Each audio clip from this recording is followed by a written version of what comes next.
The Miami Hurricanes have just lost their running backs coach to the NFL. The vacancy won't be hard to fill, and here's why.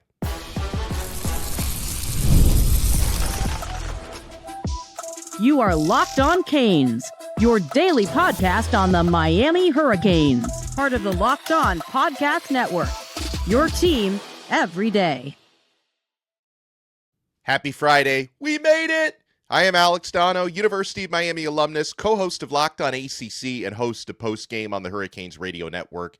And thank you to the everydayers for making Locked On Canes your first listen. We're available free wherever you get your podcasts. We're free on YouTube. We're part of the #1 Locked On Podcast Network, your team every day. Today's episode is brought to you by Mazda. We put the same drive into every detail. Wins define the moment. Putting in the work, that defines you. Stay tuned for highlights in this week's Moving the Game Forward. There's more to a Mazda because there's more to you. On this Friday episode, we're going to preview the upcoming baseball season. Next weekend, Friday night of next week at the Light, Miami opens up their season against Lehigh, and we're going to be joined by a trio of Canes players. Starting pitcher A.J. Ciscar, first baseman Brylan West, catcher Alex Sosa are going to join us later on this episode. But before we talk baseball, we are going to talk football. We'll answer questions from the Locked On Canes Everydayer Club members about the momentum of the program heading into next year. But let's talk about running backs coach. So here's the situation, and I'll tell you why it shouldn't be that difficult to fill this opening. So we found out on Thursday night, Matt Merritt, who's been the running backs coach at Miami for the past 2 seasons, he's leaving for the NFL.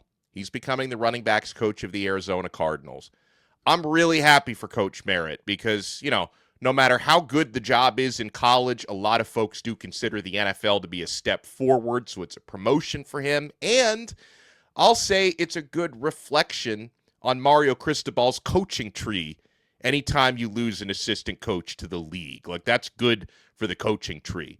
Now, Coach Merritt, I give him so much credit for the past 2 seasons. He left Miami's running back room better than he found it. There's no question about that, right? Mark Fletcher, who he didn't recruit, but he coached for the past 2 seasons, had a career year.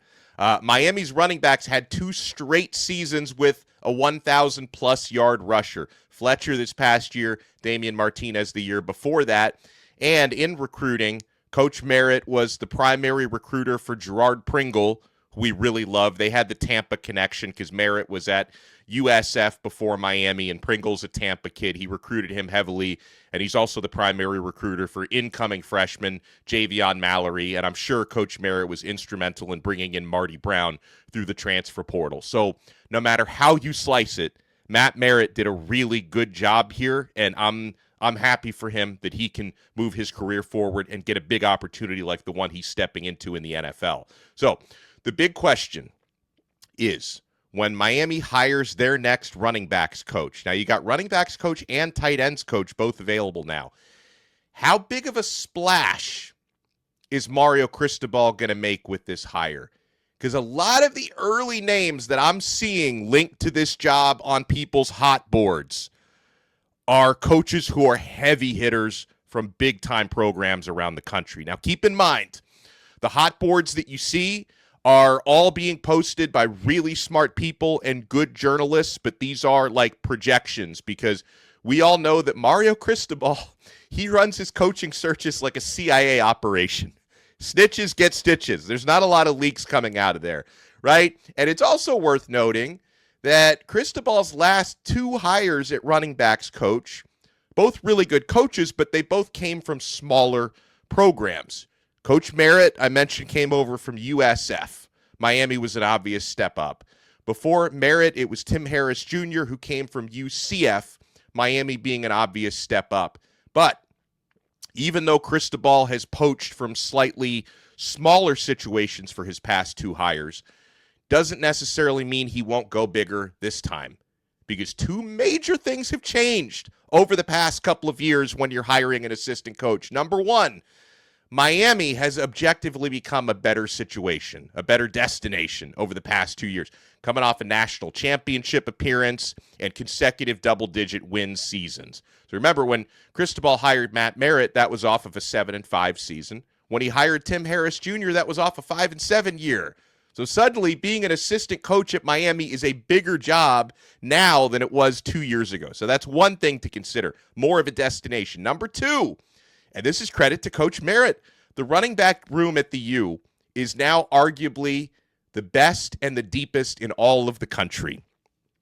Any coach can come into Miami, coach the running backs, and look like a genius when you're coaching the likes of Mark Fletcher, Marty Brown, Gerard Pringle, Jordan Lyle, Javion Mallory coming in as a true freshman, Chris Wheatley-Humphrey, and this is all in the same backfield. So no matter what situation you leave, if you come to Miami, you're probably walking into an even better one when it comes to the talent and the depth. So with that said, and again, folks, this is so early. We don't necessarily know who Mario Cristobal is setting up interviews with. We don't necessarily know who's actually going to take the job. But some of the names that I see showing up on hot boards that I absolutely love, first and foremost, the grand slam of home run hires, if you could make this happen, would be Jawan Sider, who's currently the running backs coach at Notre Dame. One of the best running backs coaches in the country. And he's got ties to South Florida, former high school coach in the area. He coached at Glade Central, Lake Worth, Palm Beach Lakes. He's been a phenomenal running backs coach in college. He did a great job at Penn State before getting to Notre Dame.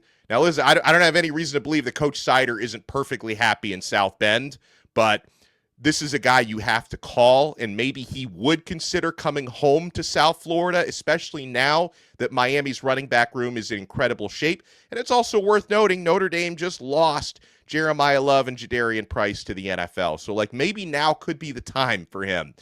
Tony Alford at Michigan is another name you're going to see come up, which would be a major hire. Matt Merritt actually worked under Alford while Merritt was at Ohio State and Alford was at Ohio State. He's now at Michigan now. And Tony Alford, excellent running backs coach, also has ties to Florida, having coached at Lake Wales, and he's one of the best in the business. I saw Gabby Urrutia at Inside the U brought up Demir Shaw, who's coaching the running backs at Rutgers. Miami's already had great success with another former Rutgers coach and Corey Heatherman, and Shaw is a former Broyles Award nominee.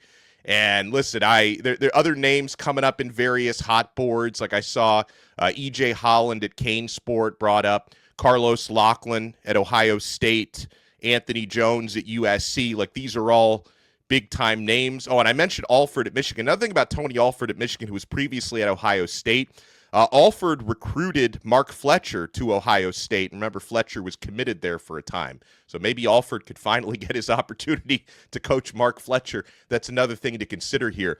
And, I know when fans are talking about this, you're inevitably going to see people bring up, well, why don't we bring in one of the former great players? Just bring Edgerrin James down to coach the running backs, or Frank Gore or Clinton Portis. Now CP, I will say CP's got a little coaching experience now, has coached at Delaware State for the past year, and his son is coming to play at Miami. So I don't know. Maybe there could be something there. But all this to say, I'm not going to be the guy who insists they hire a former player just because we love the former players.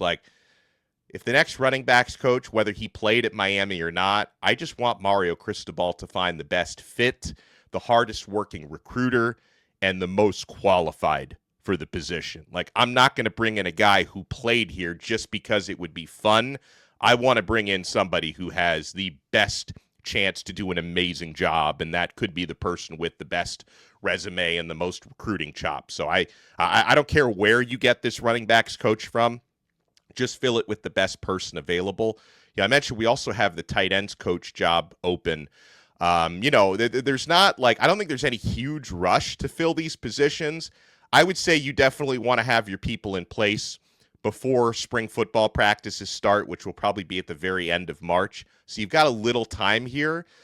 You'll see names like, James Coley is going to be linked, by people, fans, and hot boards to the tight ends coach job. You guys know that the person I like is friend of the show, Edwin Pata, who's currently coaching the offensive line at FIU. Ed Pata is a former tight end, and he's also coached tight ends before. I think it would make a lot of sense. But yeah, I mean, we'll see what happens. But I would expect we'll start hopefully hearing leaks of who's interviewing for these jobs soon, tight ends coach and running backs coach, and we'll keep you posted on that. But when we come back, we got some important questions from you guys about Darian Mensah and, his enrollment at Miami. We have questions about Miami's schedule coming up this year, some NIL questions.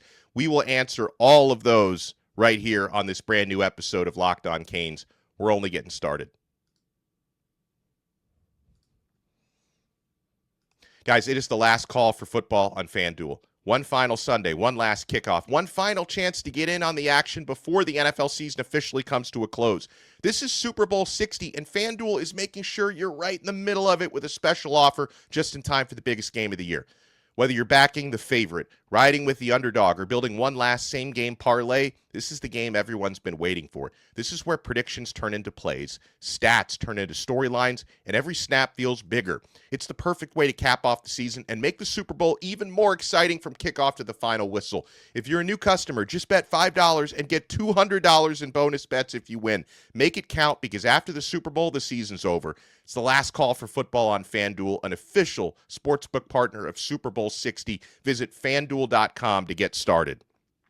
We're also brought to you by TurboTax. Tax season does not have to take over your life. This year, TurboTax is making it easier than ever to just hand things off and move on with your day. With TurboTax full service, you can have your taxes done for you by a trusted local expert start to finish without the stress or the guesswork. Instead of spending hours trying to figure out the forms, you can meet with a local TurboTax expert in person or connect online, and they handle everything from W-2s to self-employed forms and work to get you every deduction. It's a huge time saver and gives real peace of mind knowing that an expert is handling it. And for a limited time, you can have your taxes done by a local TurboTax expert for just $150 all in if a TurboTax expert didn't file for you last year. Just file by February 28th. Take taxes off your plate and get back to your life. Visit TurboTax.com/local to book your appointment today. Thank you for making Locked On Canes your first listen. And if you're an everydayer, make your status official by joining the Everydayer Club. Join that all-access tier and get exclusive episodes called the Canes Colada that I do every morning while I'm sipping my coffee. One-on-one text messages with me. We'll answer some of those questions in a minute, and an exclusive Locked On Canes newsletter, among other benefits. Go to lockedoncanes.supercast.com or click the link in the show notes below to officially become an everydayer today.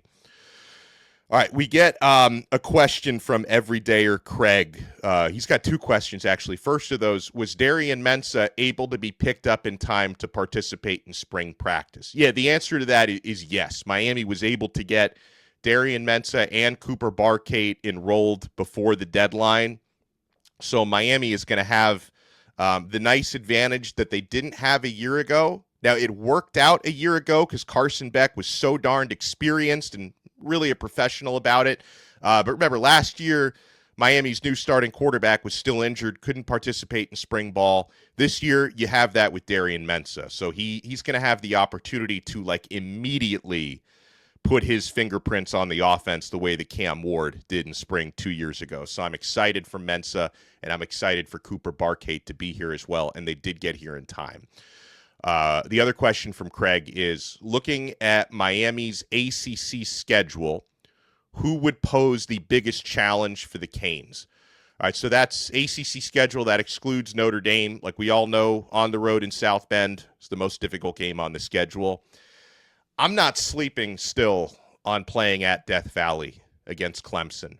I know Clemson is not what they used to be. They've got question marks coming in. They're breaking in a new starting quarterback.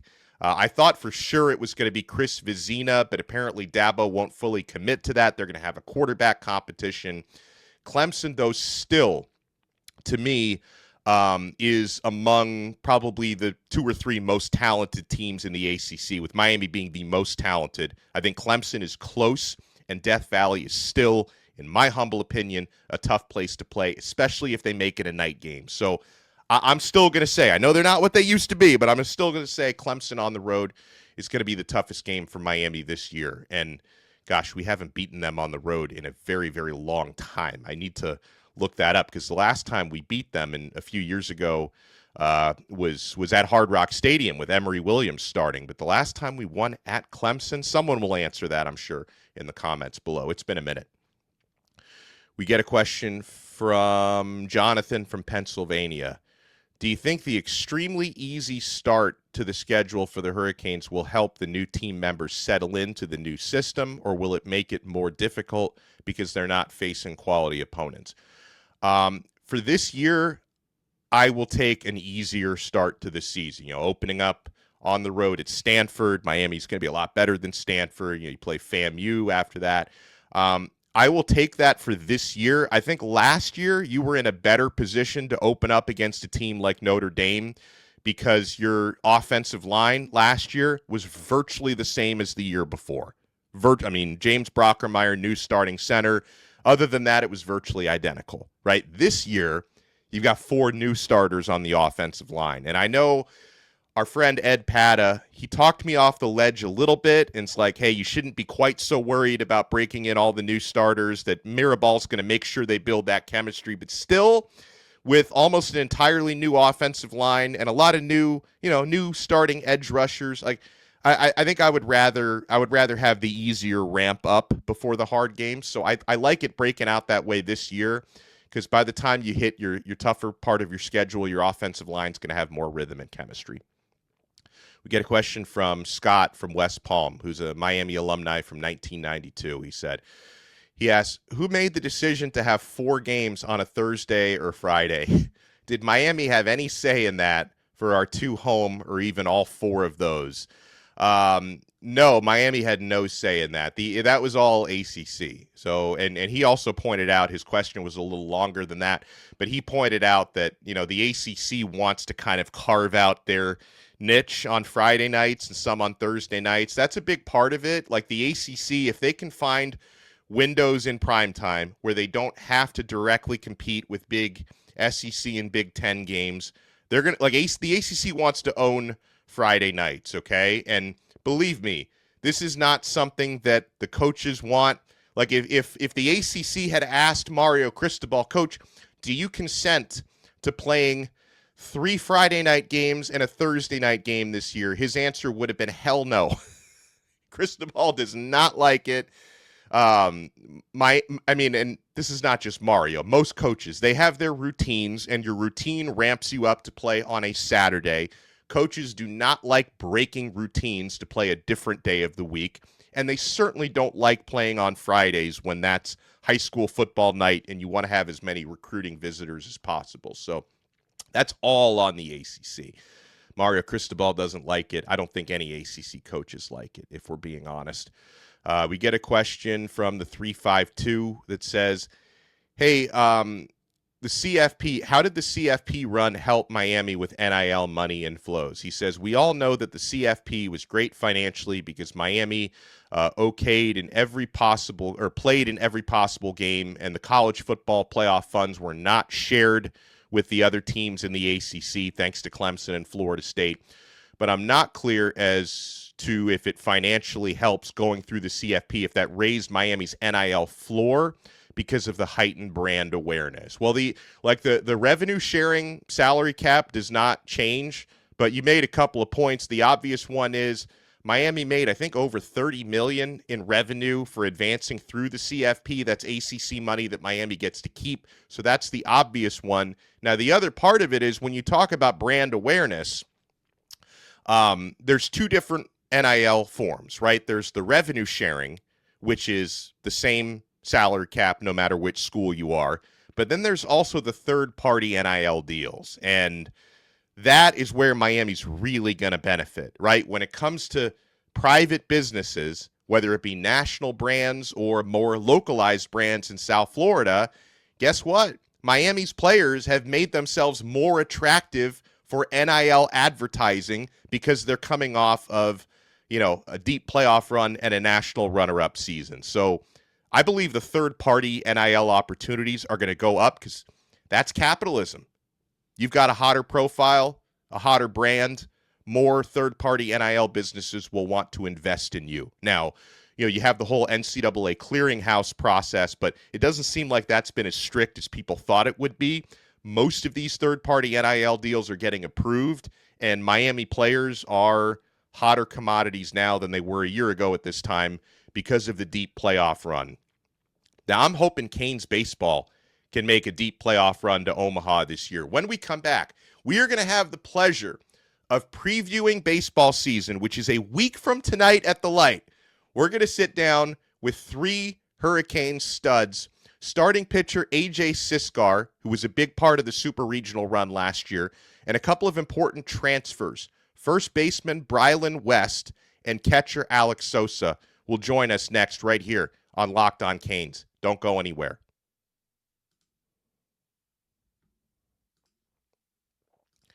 Friends, this is Mazda's Moving the Game Forward. For those who show there's more to the score than what's on the screen.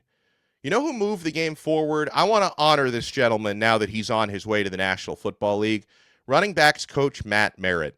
Yeah, I mentioned he left Miami's running backs room better than he found it.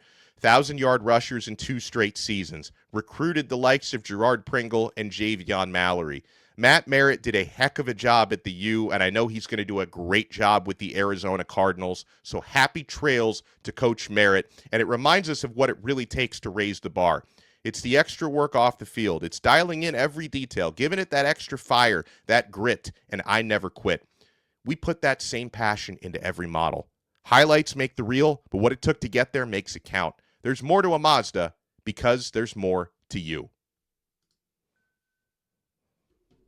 Back here on Locked On Canes, and opening night for Canes baseball is coming up next Friday, February 13th. I absolutely cannot wait for it. The team had a surge in the postseason last year, and with us now here on Locked On Canes, we have A.J. Ciscar, starting pitcher, who was a big part of that postseason run last year, and a couple of new additions in Brylan West out of FIU, and Alex Sosa also transfers into Miami.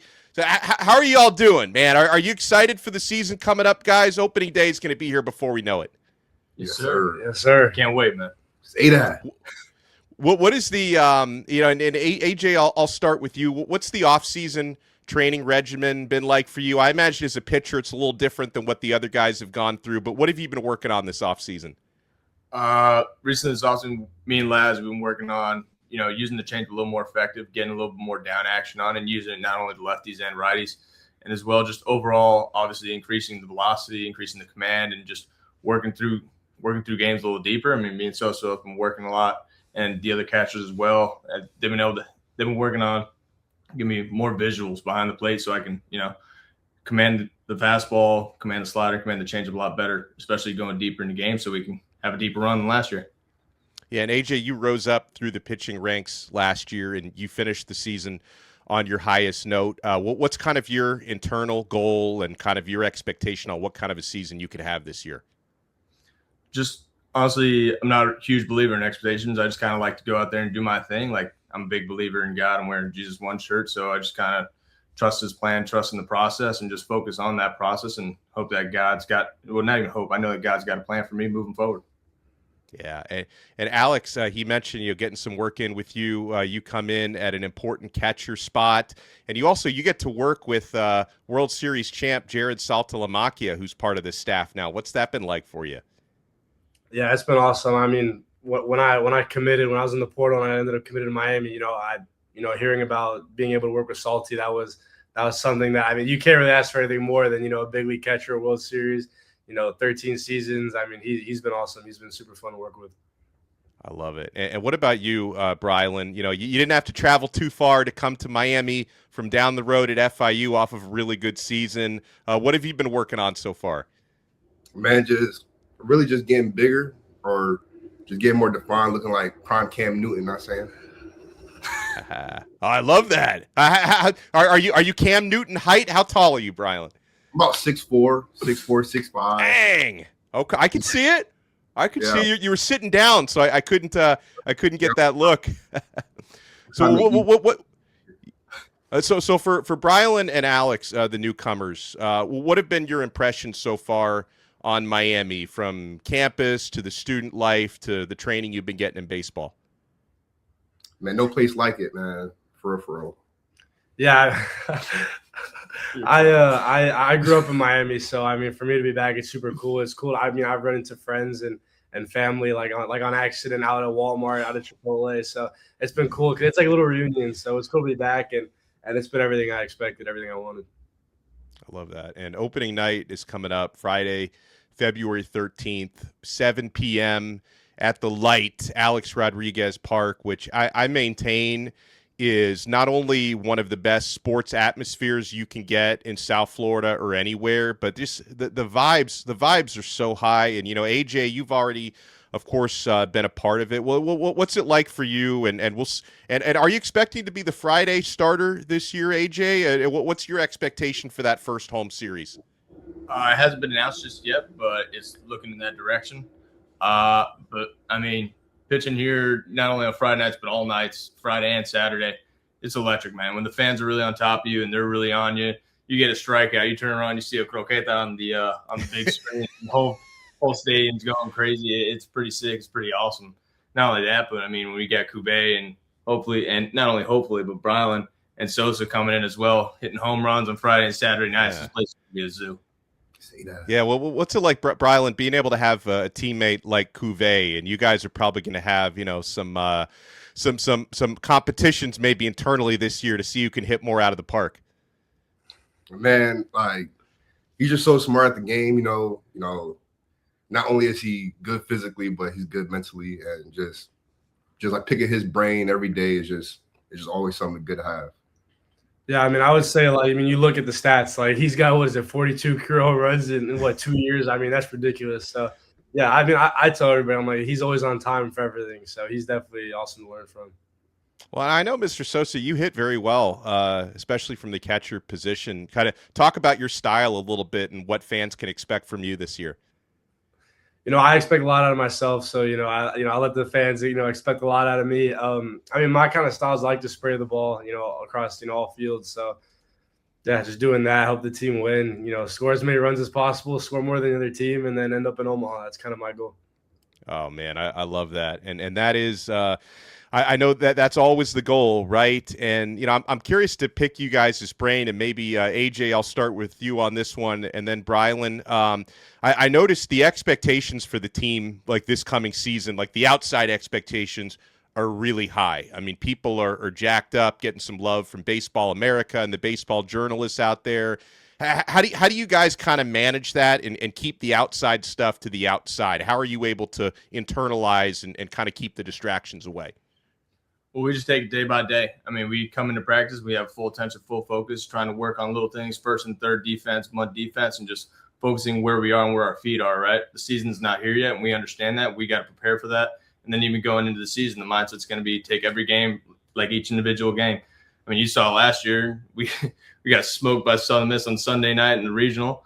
Then we took the regional on Monday night. Like, you can't, let things bundle up like that. You got to take each game, every play, one pitch at a time, just moving forward in that direction, because that's going to be able to not only help us wipe what happened the night before, but continue to play well, even when we have those little hiccups, that we continue to grow and move forward. Yeah, I would say, I mean, Coach J.D., I mean, he went to Omaha 4 times. He knows what he's doing when he played. I would say, like, as far as like the outside noise, like, the coaches don't come into the locker room and start jumping up and down because, somebody wrote something about us. So, I mean, they all know it's all, day by day, keep working hard every single day and getting better. And, that's what it's going to take. What do you think, Brylan? Yeah, just keeping the main thing. Every little detail matters. I think that's something big with this program is, like they really focus on like the minute details and first and thirds, double cuts, everything. Like everything has to be perfect, and that's the standard for this program. Yeah, for Brylan and Alex, and Brian, I'll start with you. Transferring into the University of Miami, what was it about Miami that made you decide, this is the spot where you wanted to play? Man, there's nothing like South Florida for real. The food, the people, the weather, it's hard to get away from it. Yeah, I mean, I would say, like I said earlier, like growing up here in Miami, I had season tickets, my family had season tickets, so we'd come here every weekend, we'd watch. I actually played at Miami. Unfortunately, I had to face Ciscar last year. But yeah, so I mean, like this is where I wanted to be. I knew. Yeah. And you came down, Alex, from NC State, and they, I know we had a little cold weather down here in South Florida recently, but they were covered in snow up there. So you were probably hearing from your buddies up there under like 2 feet of snow. Yeah. A lot of snow up north. Do you guys? You all seem to be in incredible shape, which I'm grateful for. But do you have a favorite Mark Light shake? Is there like a guilty pleasure for the newcomers? Have you had a chance to sample those yet? Yo, that J.D. shake. Oh my god. I like the Oreo one, extra Oreo. Add extra Oreo to it. I don't know what J.D. was on when he was making that shake, but He made that shake. What? I haven't tried the JD one. Do you remember what's in there? It's like cookies and cream and like I think it's Nutella. Yeah, it's oh my god, and vanilla. Okay, that's my new shake. Yeah, it's money. You need to give that a shot. Do you co-sign on that one, AJ? The JD shake? Yeah, 100%. I've gotten it, I think, 3 times so far. Oh man! So looking ahead to this first series opening night against Lehigh. AJ, I'll start with you, and then you guys can jump in as well. What's your expectation for the Lehigh game? Have you had a chance to study them a little bit? What makes them dangerous? We haven't been able to really look at any of their film so far because, I mean, like I mentioned earlier, we're really focused on ourselves right now. We're really focused on playing our brand of baseball, doing the little things right, like Brylan was talking about, focusing on the little details, and first and thirds, bunt defense, even pickoffs and stuff like that. And as we're moving forward, going into Lehigh, we know that, they're probably in the snow right now, just like NC State is and all the other schools. So we got to understand that they're probably going to want to play a little bit of small ball. They're going to work on those little details, bunting the ball as well, actually executing their bunt plays first and thirds. And just we have to be fundamentally sound when going into that game, being able to field our position as pitchers and as well our defense making the plays that, we're able to actually practice on a day-to-day basis. Yeah, I mean, I would say anybody who's coming who, we're playing that weekend or that midweek, we want to win. I mean, you can't expect to win every game, but we want to win every game. And I think if we go out there, wanting that, then we'll be in a good spot, at the end of the year. Yeah, defend the small ball and perform the long ball. Yeah. And last thing for you fellas, any message to the Canes fans, the Canes faithful out there? Because I know everyone's jacked up to be back out at the light. Any message you want to say to the fan base before we get this season underway? This is the place to be. I mean, we saw what we did last year. We weren't ranked at any point in time. At least down here, we were on edge about whether or not we were making the playoffs, and we got in and we made the most of our position. And this year we're starting off at a higher spot, right? We got basically our entire lineup offensively back, and we added pieces like Sosa and Brylan to it. So our offense is even better than it was last year. Pitching wise, we lost, I think it was 2-3 arms. I know we lost a lot of dudes, but J.D. and Laz and all the analytic guys that did a great job putting together a really good bullpen behind us and a really good starting rotation for us. So as we're moving forward, at least in my eyes, I see that we're stronger than we were last year, especially from the starting point, and we're looking to get stronger as the year goes on. Yeah, just an exciting team. I'm going to come in, control what we can control and just hopefully get a lot of wins this season. They summed that, Alex? No, they summed that up. They summed it up well. And I'm excited. Everyone, I want to see you out at the light on Friday, February 13th. Get your Valentine's Day weekend kicked off right with some Hurricanes baseball at the light. Thank you so much again to our awesome guests today, Alex Sosa, Brylan West, AJ Ciscar. It's all about the U, and we'll see you next week at the light. Have a good one. Say that. That was really fun, and I can't wait to see you guys out at the light next week. Thank you again to Alex Sosa, Brylan West, and AJ Ciscar. Baseball's a week away. I am Alex Donno. Make sure you smash that like button, subscribe. Make sure you hit up the Everydayer Club. Join the All Access tier. Click the link in the show notes below, and we'll talk to you next time on another episode of Locked On Canes. We are part of the #1 Locked On Podcast Network. Your team every day.